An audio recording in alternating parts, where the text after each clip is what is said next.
Thank you for joining us today. My name is Tom Vander Rostein, and I serve as the president of the Louisville Forum. We meet on the second Wednesday of every month at Vincenzo's Restaurant.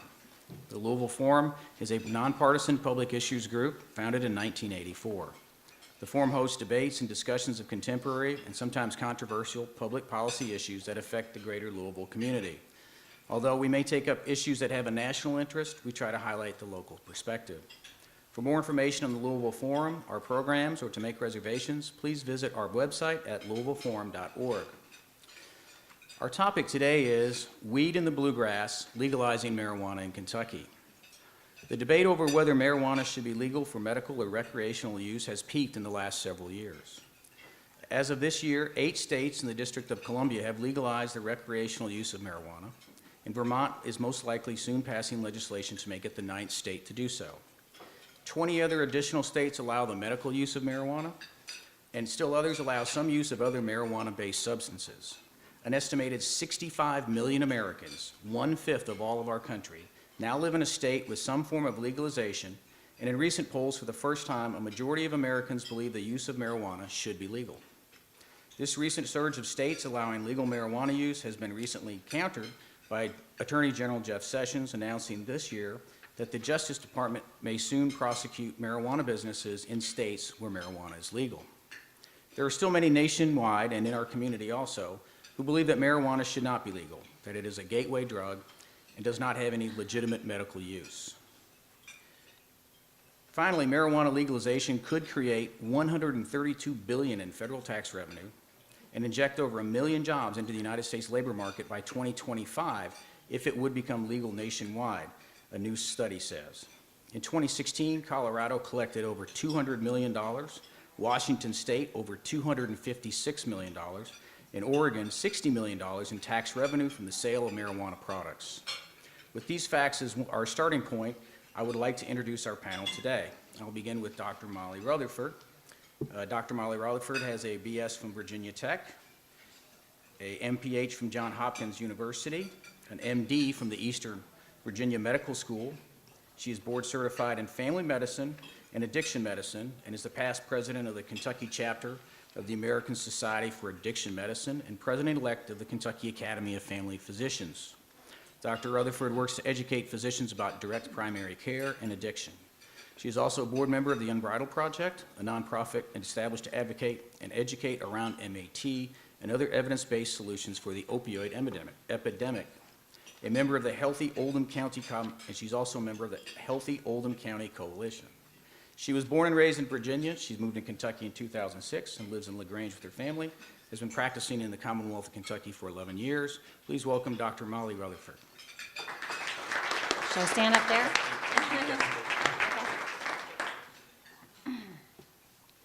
Thank you. It's interesting to hear all those accomplishments. I don't feel that old.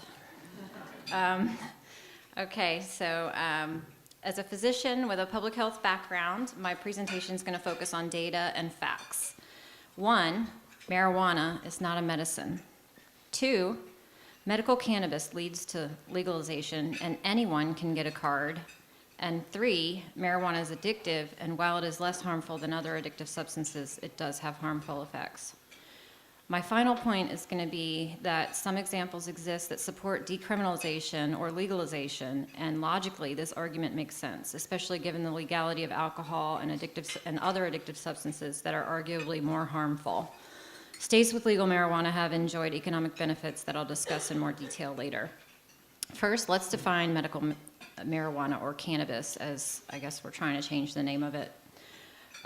It refers to using the whole unprocessed marijuana plant or its basic extracts to treat symptoms of illness and other conditions. All right, for my first point, smoked marijuana is not medicine. Medical marijuana currently distributed pursuant to state legislation does not accord with critically important aspects of the modern scientific model. The FDA has not recognized or approved the marijuana plant as medicine. The FDA approval process for medications helps to ensure the safety and efficacy in order to protect the public. Randomized controlled trials are the standard for demonstrating safety and effectiveness of medicines. Currently, 2 main cannabinoids are of medical interest, THC and CBD. THC increases appetite and reduces nausea and might decrease pain, inflammation, and muscle control problems. THC is what causes the high from marijuana. CBD doesn't cause a high and might be useful in reducing pain and inflammation, controlling epileptic seizures, and possibly even treating mental illness and addictions. Preliminary animal studies have shown promising results in cancer studies using purified extracts from marijuana. So when I say might be useful, that just goes back to we don't have any randomized controlled studies in people to demonstrate those effects. Preclinical and clinical research is ongoing to examine marijuana and its components in the treatment of various illnesses. 2 medicines have been developed based on cannabinoids. Marijuana contains more than 100 of them. Dronabinol, which contains THC, for example, is a Schedule III medicine prescribed for nausea and weight loss caused by AIDS. CBD oil, which has helped children with intractable seizures, is legal in Kentucky and available over the counter. CBD oil, which is the medicine that people are talking about for seizures for children, is already legal in Kentucky. CBD oil does not cause a high and therefore carries less risk of addiction and other negative effects of smoked marijuana. The implicit moral purpose of medical marijuana laws has been relief of suffering. While that purpose is commendable, its achievement must include procedures for validating both efficacy and safety. The history of medicine is replete with examples of raw plants which contain therapeutically useful substances. Some examples of medications that derive from plants are aspirin, quinine, digitalis, and morphine, but which are themselves toxic and inconsistent in content. A medication's dynamics, effects, safe therapeutic range, and route of delivery and adverse effects must be known before it is used. Otherwise, it is unregulated research with an uninformed subject. I'm not saying physicians who believe in the medical benefits of cannabis should not recommend it to their patients. In fact, physicians are protected by the Constitution if they provide a patient with a bona fide medical advice, including the use of marijuana, as long as the physician does not aid or abet. Number 2, medical marijuana is essentially legalizing. Anyone can get a card. The list of illnesses included in House Bill 166 are AIDS, ALS, cancer, chronic or debilitating disease. That could be diabetes, hypertension, hyperlipidemia, obesity, cognitive disorders, Crohn's disease, fibromyalgia, glaucoma, hepatitis C. Basically everyone who's an IV drug user has hepatitis C.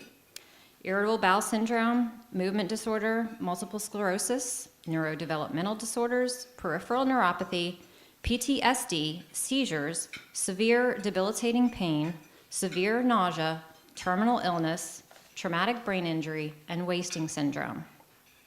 Other states have provided some information on the reality of medical marijuana. In Colorado, 903 doctors certified people for marijuana. 12 of them provided half of the certification cards. One doctor recommended 500 plants for one patient. Another doctor recommended 75 ounces to one patient. Only 3% of people in Colorado who obtained medical marijuana cards were listed as cancer patients. Only 1% had AIDS. 94% of them were listed to have severe pain, which is highly subjective. 70% of them were males between the age of 25 and 34, which maybe coincidentally is a population with declining employment over the past decade. Marijuana harms. As we are trying to regulate prescribing and dispensing of opioid medications, we should learn from our experience with these addictive substances. While many people could potentially benefit from components of marijuana for various medical illnesses, many others could be harmed. Marijuana is addictive and it has many side effects, including memory and cognitive problems, anxiety, insomnia, depression, bipolar disorder, and in genetically predisposed individuals, even schizophrenia. It derails normal thought process, impairs concentration, learning, memory, and judgment for days after one use. Chronic marijuana use leads to lack of motivation, poor job performance, and sometimes cannabinoid hyperemesis syndrome or daily intractable vomiting, which I've seen a few times. We must consider possible unintended consequences which other states are experiencing, including indiscriminate prescribing, accidental overdoses among children due to the availability of edibles, increase in fatal motor vehicle accidents involving marijuana. Our opioid overdose epidemic started with government entities declaring that pain was a vital sign and that physicians were undertreating pain. Unfortunately, many physician societies and academic institutions bought this narrative without waiting for adequate high-quality studies demonstrating the safety and efficacy of opioids for chronic pain. Let's not repeat that mistake with marijuana. While legalizing or decriminalizing marijuana might be considered harm reduction and debatable as an effective policy, it would be highly inappropriate for the state of Kentucky to declare marijuana a medication to be certified by physicians when data on safety and efficacy is lacking. Do I have a couple more minutes? Okay. Why decriminalize? While I don't support medical marijuana legislation, I do support rescheduling marijuana at the federal level to a Schedule II in order to facilitate and expand high-quality research. In Kentucky, I support decriminalization, which means no charges for the possession of marijuana and more discretion by law enforcement. Or legalization for recreational medical use with taxation and regulation, meaning you'd have to be 21 to purchase it. Decriminalization policies in Portugal enacted in 2001 have led to an 85% decrease in overdose, which is 1/50th the rate in the United States. No increased use of drugs and decreased use among 15 to 24-year-olds, an age group with the highest susceptibility to addiction, was shown in Portugal as well. Drug use within the past month and past year has also decreased. Drug-related crime and the incidence of infectious diseases such as hepatitis and HIV have also decreased there. Similarly, in states where marijuana has been legalized, overdose deaths due to prescription opioids have decreased. There are several confounders here because at the same time that marijuana was legalized, we were already seeing a lot of the data, so a lot of people were already cutting back on their prescribing. Opioid prescribing and self-reports of opioid misuse also decreased in these states. And also, going back to that, this is deaths by prescription opioids, so that doesn't include heroin. In Colorado, legalization created 18,000 new jobs and generated $2.4 billion in economic activity. Revenue from taxes and fees was $200 million in 2015.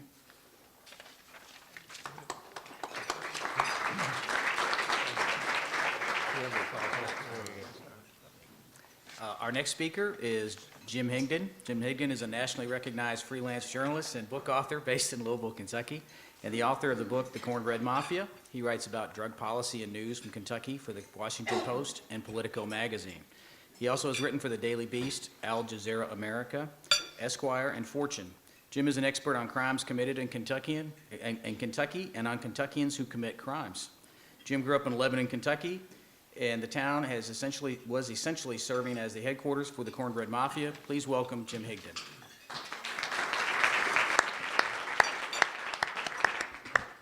Hi, everybody. I'm going to adjust this slightly. I'm a little taller.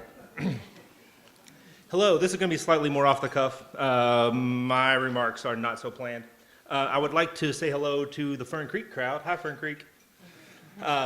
That's my father's Senate district, so some of your parents, some of you guys might have my father on your ballot in November, so, hello, how's it going?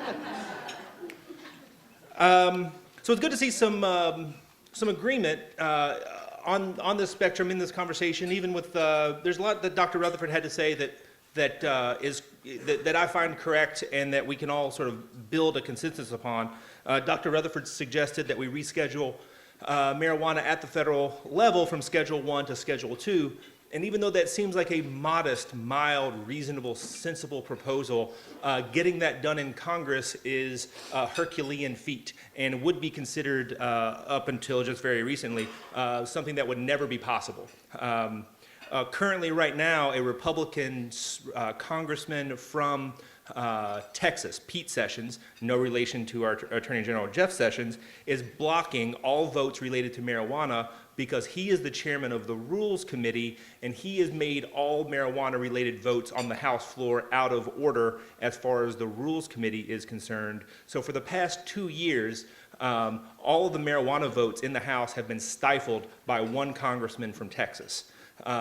And these are just amendments to appropriation bills, not individual bills that would reschedule marijuana to Schedule 2, which is an even larger step forward in this discussion that the nation is currently having. And so I commend Dr. Rutherford for suggesting that we reschedule marijuana to Schedule 2.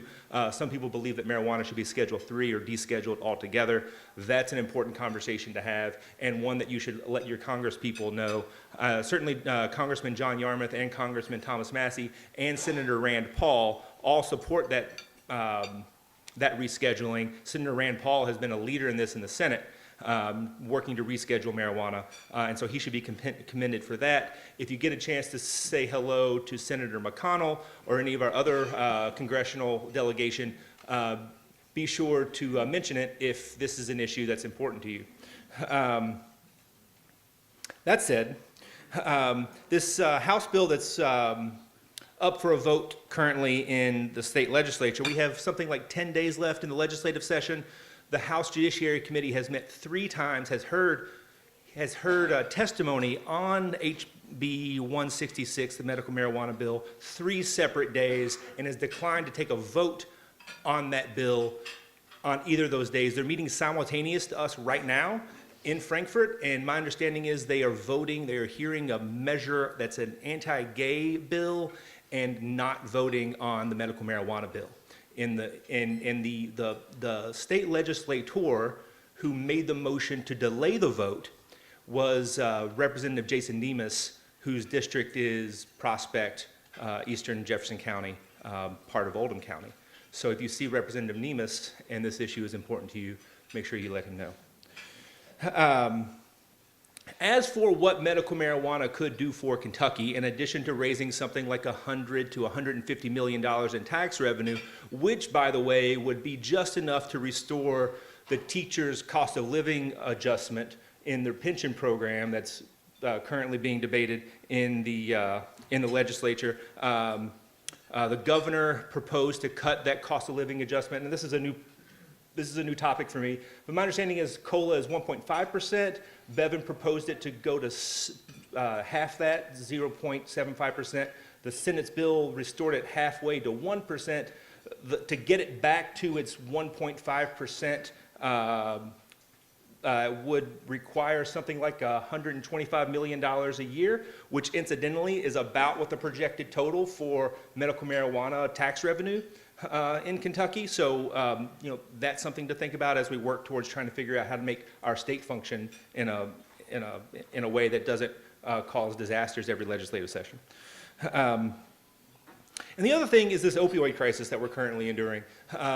The American Association for Addiction Medicine acknowledges that states with medical marijuana have a 25% lower overdose death rate than those states without. In Kentucky last year, we lost 1,404 people to opioid overdose. So a quarter of that is 351. 351 people that the American Society for Addiction Medicine agrees that we would have maybe saved if we had had medical marijuana. So that alone, that topic alone, should be enough to motivate our legislators to get this over the line. But still, our legislators are stuck in an old way of thinking and have not quite understood that we live in 2018, that 29 states have legalized medical marijuana, including 3 of our border states, including West Virginia. So if we would like to stay behind the times on West Virginia, then we are doing fine. If we'd like to think that we are at least equal to West Virginia in our capacity to withstand the present and not live in the past, then HB 161 is an important step forward. Thanks.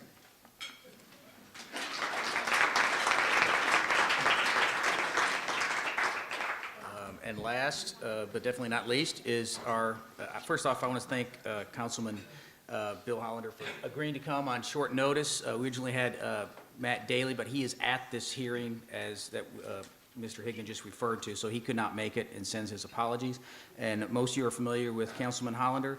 He is the 9th District Metro Councilman. took office in 2015. He is an attorney, former managing partner at Wyatt Tarrant & Combs, and he received his undergraduate degree from Harvard and his JD from IU. And he has been involved in numerous community organizations and is a former Bingham Fellow. Please welcome Councilman Hollander.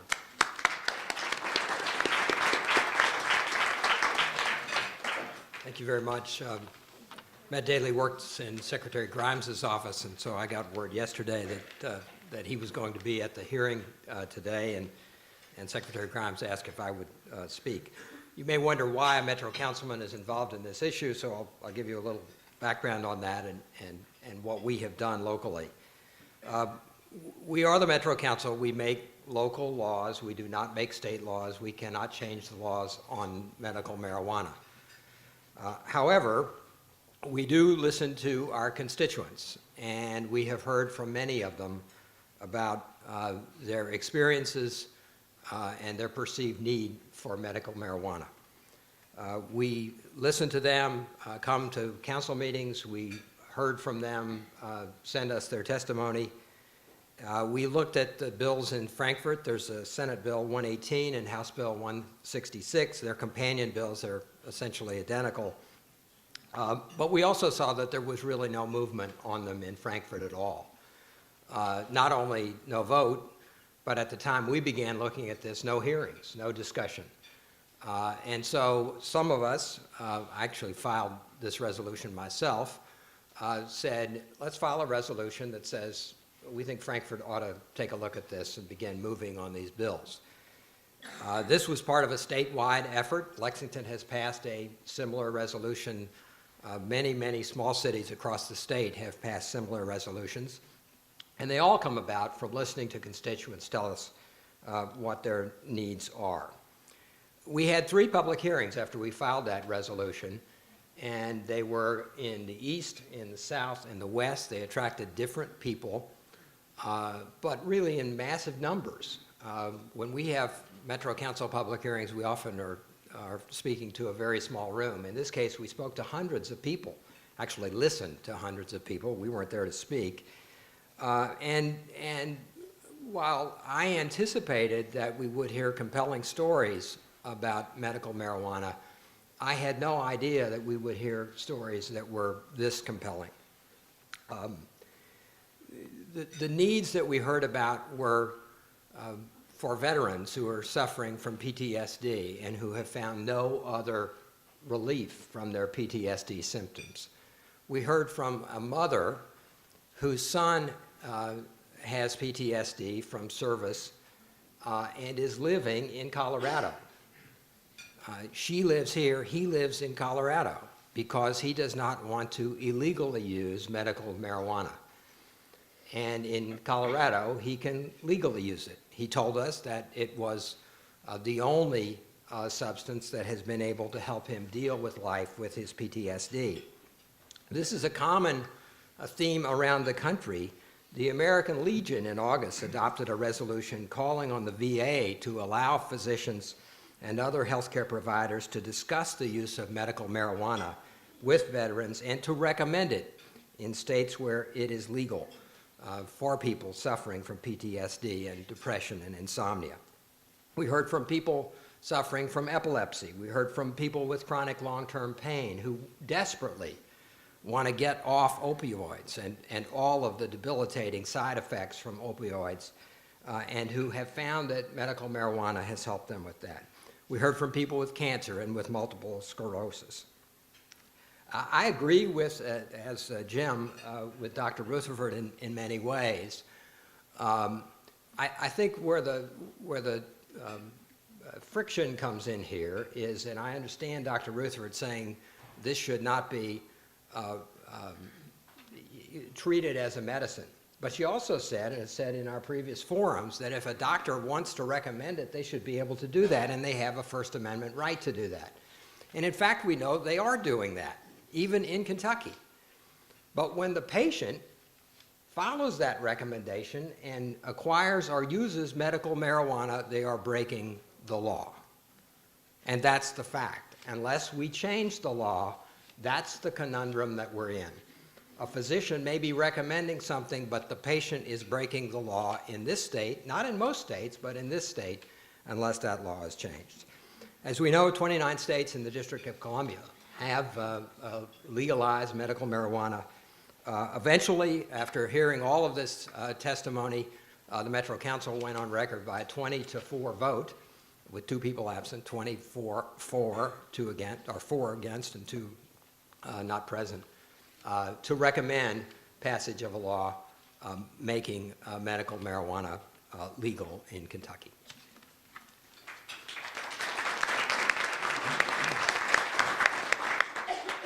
And now we'll take some questions from our 2 board members, Dan Hartledge and Tony Tatman. And first question for our guest today. Okay, thank you, Mr. President. I have a variety of questions, and we'll try to get a representative sampling. Several questions along the lines of legalizing marijuana for medical purposes. Is that not an opening for expanding marijuana use in other legal ways down the road, ultimately legalizing marijuana across the board? That's a question and a concern expressed by a few. Could any of you guys elaborate on that? I would just say I don't think it has to be. In most of the states where medical marijuana has been legalized, recreational use is still prohibited, so I don't think it has to be. I'd also say that I think there are supporters of legalized recreational marijuana who will continue to push for that and would hope that it would lead to that. But I don't think it has to be. And I think the discussion really needs to be separate. Certainly the people who voted at the Metro Council for legalizing medical marijuana were not making a statement about recreational marijuana. I think the general consensus is that it is sort of a stepping stone to legalization, which, in my opinion, doesn't need to be there. Let me just say the Kentucky Medical Association, the Kentucky Society for Addiction Medicine, the Kentucky Academy of Family Practice don't support the legislature practicing medicine. So we would prefer that if we're going to be compassionate and allow people to use marijuana for various medical conditions, that we decriminalize it instead. So it's this confusing thing because state governments continue, and people through ballot referenda at the state level, continue to make something legal that's still illegal at the federal level. And that's this situation that we find ourselves in, and why this is problematic with people who don't want to break a law but still feel like something needs to be done. So every one of these states that go online as a medical marijuana state, each of those individually is an act of civil disobedience against a dysfunctional Congress and a neglecting executive branch in Washington, D.C., who are not listening to people who are advocating for this at the local and state level, right? So part of this uncomfortability that we have about maybe doing something that might not be right is because, in essence, this is an act of civil disobedience. And that's something to not lose sight of. When folks go and advocate for medical marijuana legality at the state level while it remains illegal at the federal level, they're telling the federal government that your law is bad and wrong. And so many of these states, 9 I believe is the number now, have gone from medical marijuana to an adult use recreational marijuana scheme. It's been a process where they introduce, like in Colorado, I believe it's a 13-year process. They had a limited medical marijuana program, then a robust medical marijuana program, and then a recreational marijuana program added on top of that. And that was the people of Colorado deciding that that's what the people of Colorado wanted to do. Each state's going to be different. Each population is different. And that's something that we take as it comes. Thank you. Next question, please. Could I answer one more comment about that? There is a distinction between medical marijuana and recreational marijuana at the federal level.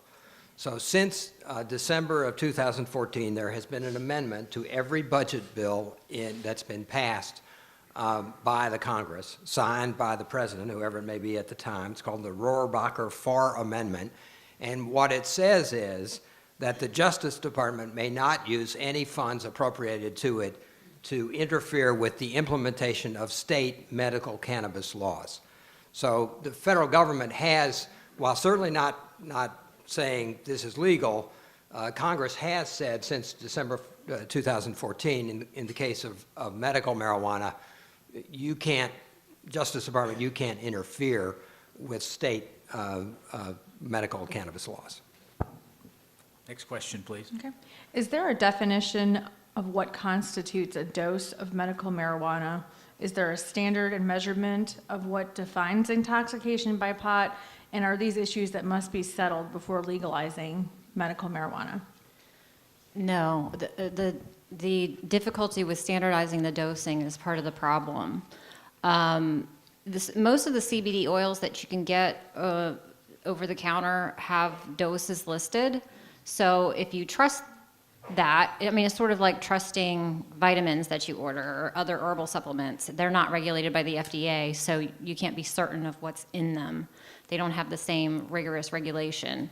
But in general, I trust those sources. And again, CBD oil is legal in Kentucky. As far as what constitutes intoxication, my husband back there, who's the law enforcement officer, might be able to answer that one better.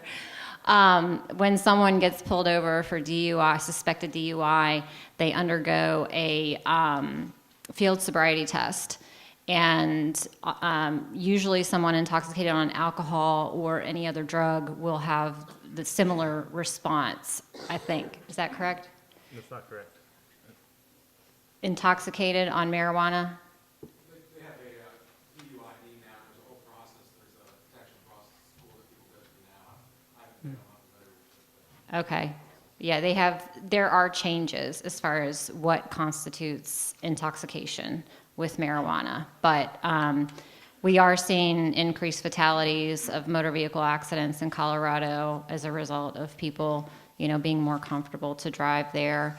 And I do want to swing back and comment on something that Jim said about reducing the opioid overdose. That is an observation, and correlation is not causation. So we don't have enough information at this point to say that it was legalization of marijuana that resulted in that definitely an awesome outcome.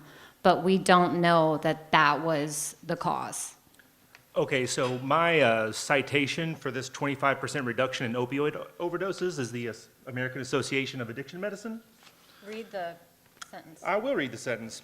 One study found that states with medical marijuana laws had a 24.8% lower average annual opioid overdose death rate compared to states without similar laws.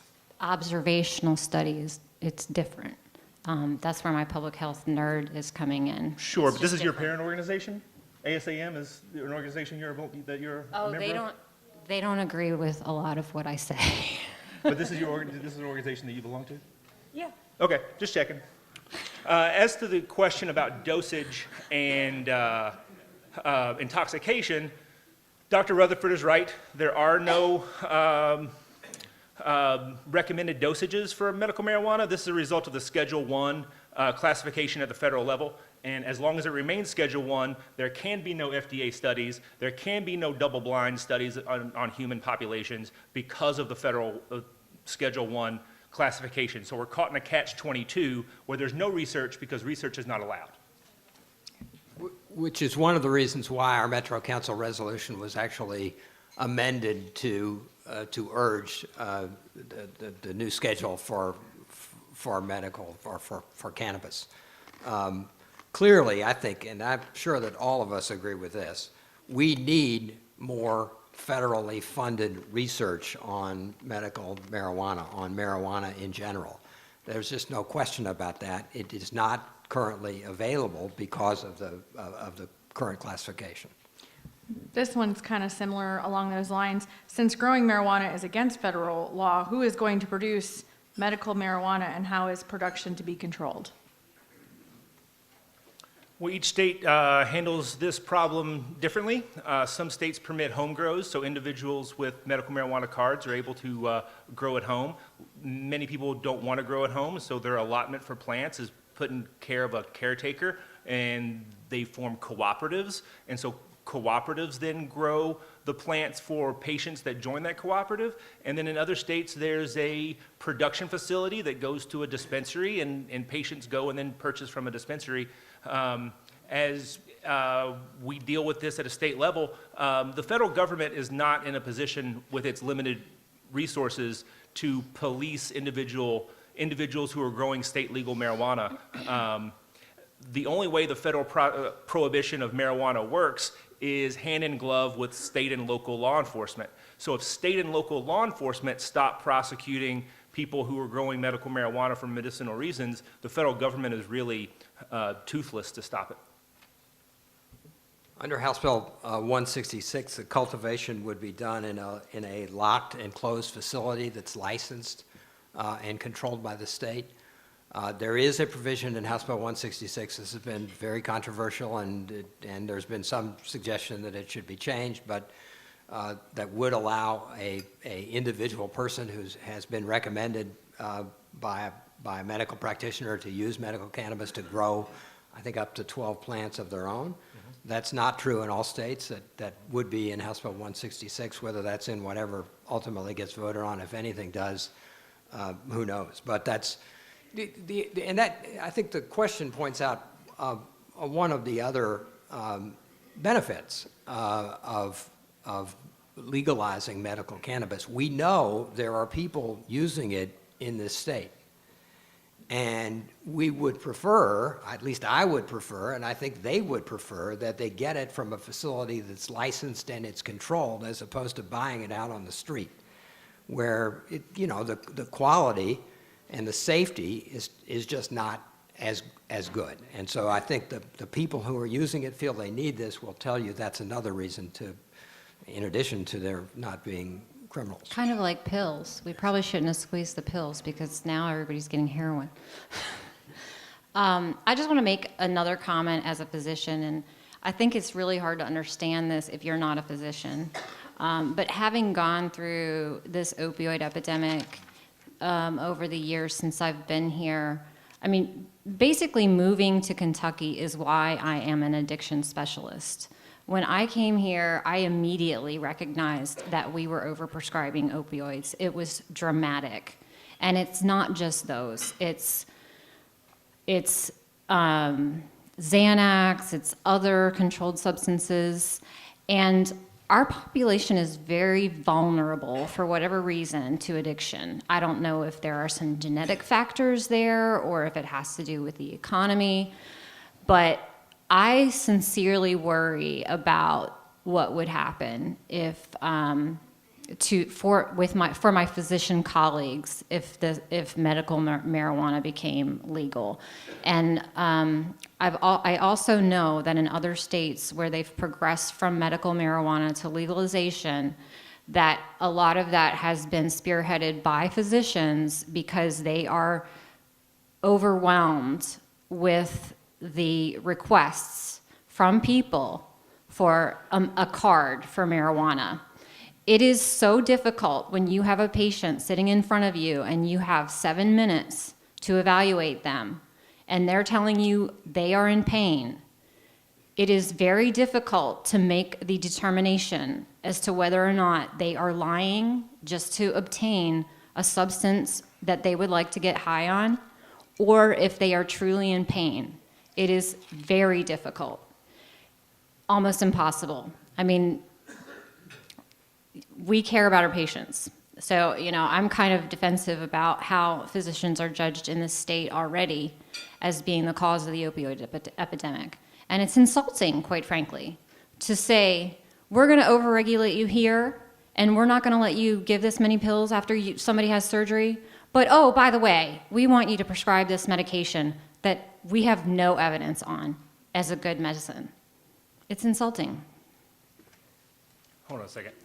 I've been talking publicly about marijuana since my book came out about 5 years ago, and at no point in any of these discussions have I had where someone has suggested that Kentuckians are genetically predisposed to abuse marijuana. That's a new one for me. Is that what you said? I didn't say that. I said, I don't know. I'm sure there are many factors. But you said something about genetic predisposition? I said it could be. Oh, so that's a new one for me. Bill? Well, I would just comment, I don't think House Bill 166 says we want you to recommend medical marijuana. It says if you do that, and we know that there are people who are already doing that, your patients aren't going to be criminals anymore. That's what it says. If you want to do it, fine. If you don't want to do it, that's okay too. And I understand that there would be pressure from people saying this is something that I would like, will you recommend it for But me? you don't understand. I'm sorry. You can't unless you're a physician and you've been dealing with this over the past 11 years. Next question, please. One wonders why we're even here, if we can't understand. Got a lot of questions here. We'll try to pare them down, but a lot of input. Several questions having to do with the scenario of this someday. I think, Jim, you said 9 states now, becoming a recreational drug. The question, several questions about whether or not, about impact on young people, recreational marijuana getting into teens' hands. There are several schools in this county that do drug testing right now for marijuana. So the concern, I think the question here is, how do you protect, if it's recreational marijuana getting into young people's hands? And secondly, what are the medical risks of that? So I grew up in Marion County. I'm a graduate of Marion County High School, and when I went to high school, outside there was a special place where students were allowed to go and smoke cigarettes. It was called the smoking tree, even though there wasn't a tree there, because apparently once upon a time there was a tree there. Smoking tree. Subsequently, Kentucky has done a very good job limiting tobacco access to people under 18 or 21, whatever the age limit is now, because of enforcement against people who are licensed to sell that product, and shut stores down who were selling that product illegally to people who were under 18, and then schools stopped letting students use them. It's a pretty effective method for keeping a product out of students' hands. Neighborhood drug dealers are not carding individuals before they sell them marijuana or any other drug. In marijuana states where it's legal, in medical marijuana states where a business has a license at risk, it's more likely that those businesses will card effectively and prevent the sale of marijuana to individuals who are too young to use that product. The doctor suggested full decriminalization instead of legalization of marijuana without the retail aspect, but that to me seems like would increase teen usage, because decrimming without a legalization scheme in place would put more drugs on the street without anyone carding the individuals who are purchasing it. We actually have data on this from Portugal. Decriminalization of all drugs has resulted in decreased use by teenagers. And it also looks like that's going to be the trend in states that have legalized recreational use. I don't know if it's the whole, rebellion factor of it's legal now, so it's no big deal, but we're seeing less use of marijuana among teenagers. However, there has been a problem of adolescents who knows what that is now? It seems to be age 20 all the way to age 26.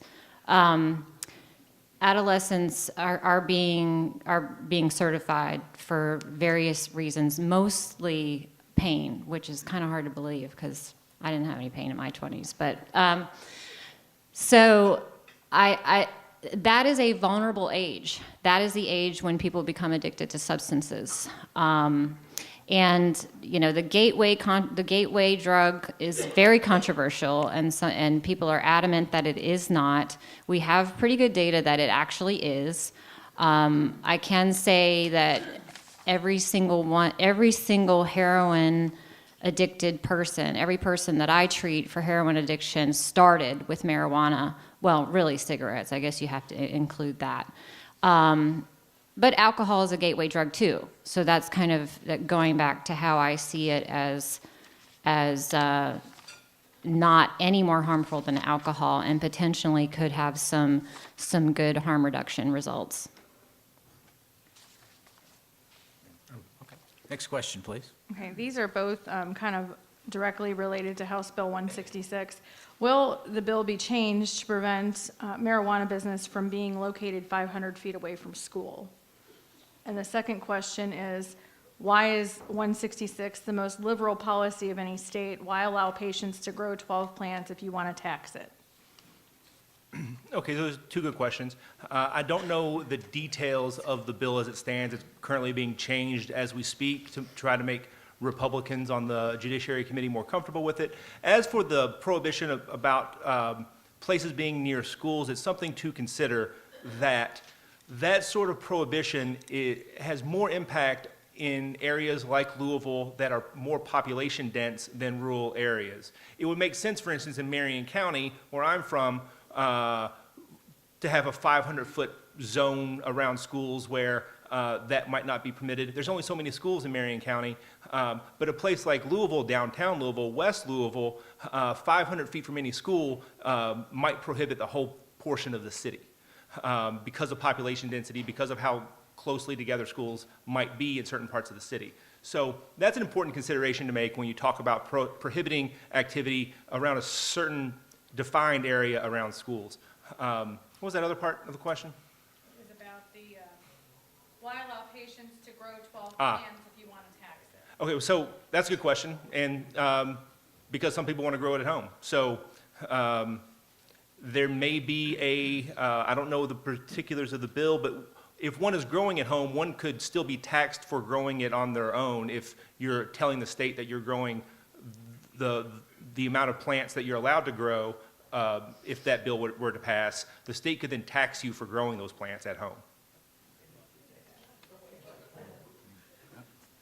All right. Bill? And the short answer is we don't know what changes will be made. I will say about our Metro Council resolution, we did not, for a variety of reasons, and really with support from everyone, all sides, we did not reference a particular bill. We just said that we urged the General Assembly to make medical cannabis legal in Kentucky. I anticipate there will be some changes. Next question, please, Dan. Yeah, the question is, could this be settled in some form with county referendum, as counties currently are wet and dry? Could counties choose to I got that. go smokeless or? So HB 166 has a county referenda in it. So when when and if that bill were to pass, it would then go to the counties for a wet-dry referendum. Well, as I understand it, what each county would decide is whether they would allow a location to sell medical cannabis. And I think it's written so that that would actually be decided by the legislative body in the county with, if that body doesn't act, then with some ability for a referendum to be called by the voters. I think that's the current proposal. But there is some local control of the cannabis business. But counties can't change state law, right? So a county like Jefferson County could do something like a deprioritization of enforcement, which would be similar to the decriminalization that Dr. Rutherford is suggesting, where the county, the Metro Council could say that LMPD can't arrest people for marijuana or can't use the smell of marijuana as probable cause to search a person or a vehicle. Those sorts of things are piecemeal things that counties could do if the state can't act. Next question, please, Tony. Who will and should be liable if a high patient causes an auto crash? The doctor, the state, or just the high driver? Well, that's a loaded question. Oh, probably the driver. I agree completely, and I Yeah. don't think that this would change anything. I mean, Yeah. if someone causes an accident high on opioids that have been prescribed, certainly the doctor's not responsible for that. But lawyers definitely like to go after doctors, so they could Oh, but rope let us me- in. Sorry, didn't mean to skip. So again, according to the American Society of Addiction Medicine's public policy statements on this issue, They say a recent National Highway Transportation Safety Administration study found no significant increase in crash risk associated with the presence of marijuana when controlled for age, gender, ethnicity, and alcohol use. So I think that's an old document. Oh, is 'cause it? Well, the study from Colorado with the increase in fatalities came out since that document was made, because I was on the committee for that document. okay. I think we have time for one more question. I think this has been touched on a little bit, but and this might be for Dr. Rutherford, but everybody certainly can expound. In terms of a lot of the increases or the efforts on reducing teen smoking over the years has been notable. Does marijuana have some of the same side effects that smoking a cigarette does on a young person or anyone else? Data-wise, in terms of the effect on the lungs, we don't have any studies that suggest that smoking marijuana causes lung cancer.